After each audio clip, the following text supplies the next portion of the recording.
السلام علیکم ناظرین، سیاست ٹی وی کے عالمی خبرنامے میں آپ کا خیر مقدم ہے۔ میں ہوں محمد شوکت اور سب سے پہلے نظر ڈالتے ہیں سرخیوں پر۔ شکاگو میں ڈیموکریٹک پارٹی کنونشن، نائب صدر کملا ہیرس کی صدارتی امیدوار کا بائیڈن نے کیا اعلان۔ ملک میں تشدد اور نفرت کی کوئی جگہ نہیں ہے، امریکی صدر کا کنونشن سے خطاب۔ ٹرمپ جھوٹ کا لیتے ہیں سہارا، جو بائیڈن کا الزام۔ ایران امریکی صدارتی انتخابات پر اثر انداز ہونے کی کر رہا ہے کوشش، امریکہ کا الزام۔ تہران نے الزامات کی سختی سے کر دی تردید۔ اسرائیلی فوج نے اپنے ہی فوجیوں پر برسا دیے بم، ایک اسرائیلی فوجی ہلاک اور 6 زخمی۔ اور اسرائیل امریکی حمایت والی غزہ امن معاہدے پر متفق، حماس بھی ایسا ہی کرے، بلنکن نے دیا زور۔ تو ناظرین، یہ تھی سرخیاں، بڑھتے ہیں خبروں کی تفصیل کی جانب۔ امریکہ کے صدر جو بائیڈن نے شکاگو میں ڈیموکریٹک پارٹی کے کنونشن سے خطاب میں اپنی صدارتی مہم کے باقاعدہ اختتام اور نائب صدر کملا ہیرس کے صدارتی امیدوار ہونے کا اعلان کیا۔ کملا ہیرس کے صدارتی امیدوار بن کر سامنے آنے سے ڈیموکریٹک پارٹی کے حامیوں میں نیا ولولہ پیدا ہوا ہے۔ واضح رہے کہ جو بائیڈن اپنی سیاسی میراث کملا ہیرس کے حوالے کرنے کی جانب بھی اشارہ کر رہے تھے۔ کملا ہیرس نے اس موقع پر ملک کی طویل خدمات کے لیے جو بائیڈن کا شکریہ بھی ادا کیا اور ان کے انتخاب کے لیے امیدوں پر پورا اترنے کا بھی وعدہ کیا۔ This evening in this hall and everyone at home, this is going to be a great week. And I want to kick us off by celebrating our incredible President Joe Biden, who will be speaking later tonight. Joe, thank you for your historic leadership, for your lifetime of service to our nation, and for all you will continue to do. We are forever grateful to you.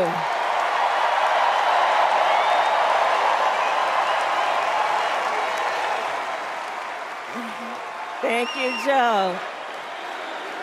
And looking out at everyone tonight, I see the beauty of our great nation. People from every corner of our country and every walk of life are here, united by our shared vision for the future of our country. And this November, we will come together and declare with one voice, as one people, we are moving forward. With optimism, hope, and faith, so guided by our love of country, knowing we all have so much more in common than what separates us. Let us fight for the... امریکی صدر Joe Biden کا کہنا ہے کہ ان کے ملک میں تشدد اور نفرت کی کوئی جگہ نہیں ہے۔ انہوں نے ووٹروں پر زور دیا ہے کہ وہ جمہوریت کی حفاظت کریں۔ بائیڈن کے مطابق امریکہ اس وقت نازک دور سے گزر رہا ہے۔ جو بائیڈن نے شکاگو میں ڈیموکریٹک پارٹی کی نیشنل کانفرنس سے خطاب کرتے ہوئے یہ بات کہی۔ اس موقع پر حاضرین نے زوردار تالیاں بجا کر گرمجوشی کے ساتھ ان کا استقبال کیا۔ بائیڈن نے مزید کہا کہ ٹرمپ سرحدوں کے حوالے سے مسلسل جھوٹ بول رہے ہیں۔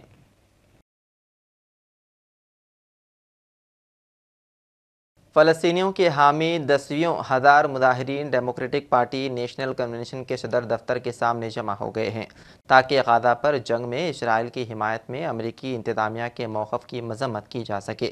ڈیموکریٹک نیشنل کنونشن مارچ اتحاد کے زیر اہتمام ایک میل کا مارچ امریکی صدر جو بائیڈن کی تقریر سے چند گھنٹے قبل کنونشن کے صدر دفتر کے سامنے ایک پارک میں احتجاج کیا گیا۔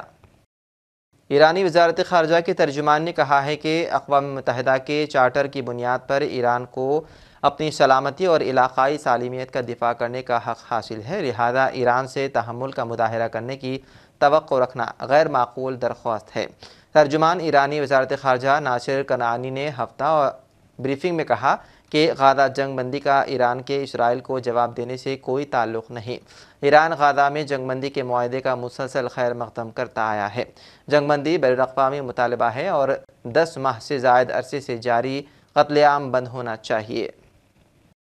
امریکی حکام نے ایران پر الزام عائد کیا ہے کہ وہ ڈونلڈ ٹرمپ اور کملا ہیرس کی انتخابی مہم کو نشانہ بنا کر امریکی صدارتی انتخابات پر اثر انداز ہونے کی کوشش کر رہا ہے۔ تہران نے ان الزامات کی سختی سے تردید کی ہے۔ پیش ہے خاص رپورٹ۔ امریکی حکام نے ایران پر الزام لگایا ہے کہ وہ ٹرمپ اور کملا ہیرس کی انتخابی مہم کو نشانہ بنا کر امریکی صدارتی انتخابات پر اثر انداز ہونے کی کوشش کر رہا ہے، لیکن تہران نے ان الزامات کی سختی سے تردید کر دی۔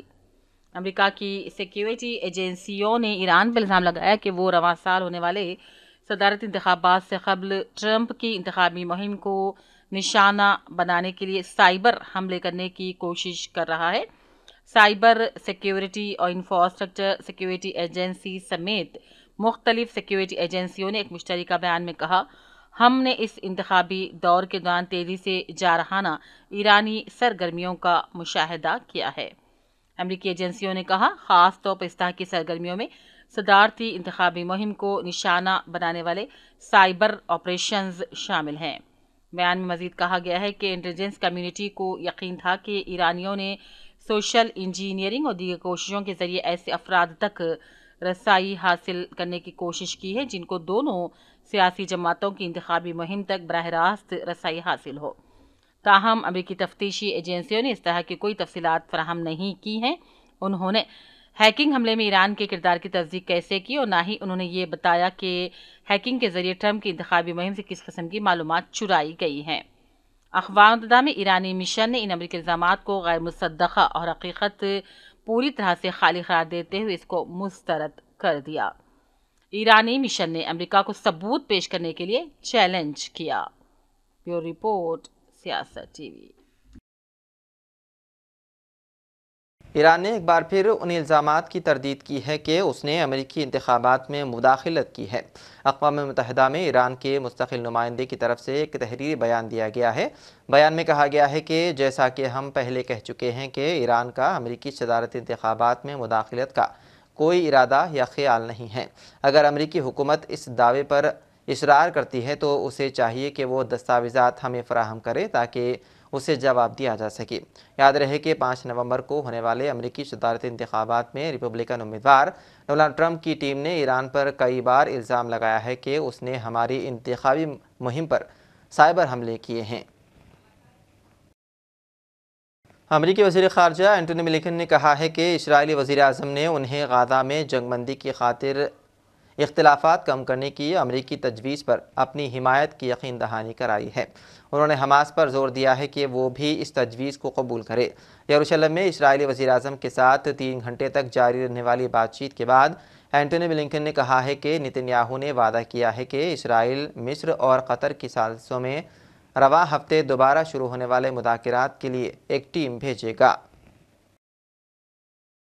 اسرائیلی فوج نے اپنے ہی فوجیوں پر بم برسا دیے۔ اسرائیل مسلح افواج کے جاری کردہ بیان کے مطابق غزہ کی پٹی کے علاقے خان یونس پر فضائی حملے کیے گئے۔ تکنیکی غلطی کے باعث ایک بم اسی عمارت پر گرا جس میں اسرائیلی فوجی موجود تھے۔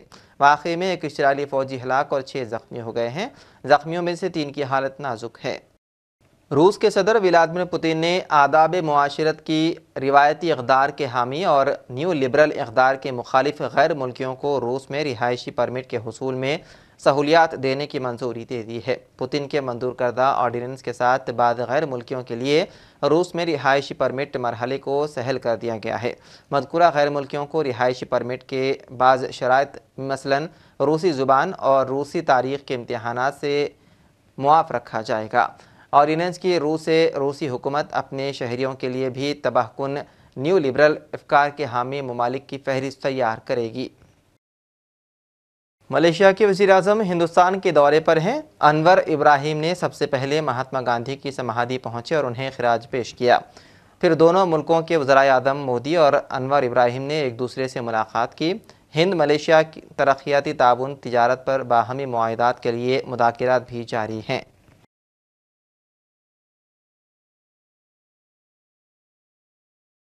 اور آخر میں سرخیوں پر ایک اور نظر۔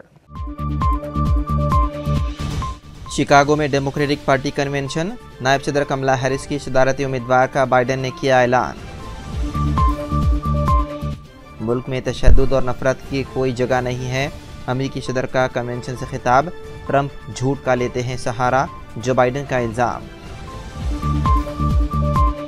ایران امریکی صدارتی انتخابات پر اثر انداز ہونے کی کر رہا ہے کوشش، امریکہ کا الزام، تہران نے الزامات کی سختی سے کر دی تردید۔ اسرائیلی فوج نے اپنے ہی فوجیوں پر برسا دیے بم، ایک اسرائیلی فوجی ہلاک اور 6 زخمی۔ اور اسرائیل امریکی حمایت والے غزہ امن معاہدے پر متفق، حماس بھی ایسا ہی کرے، بلنکن نے دیا زور۔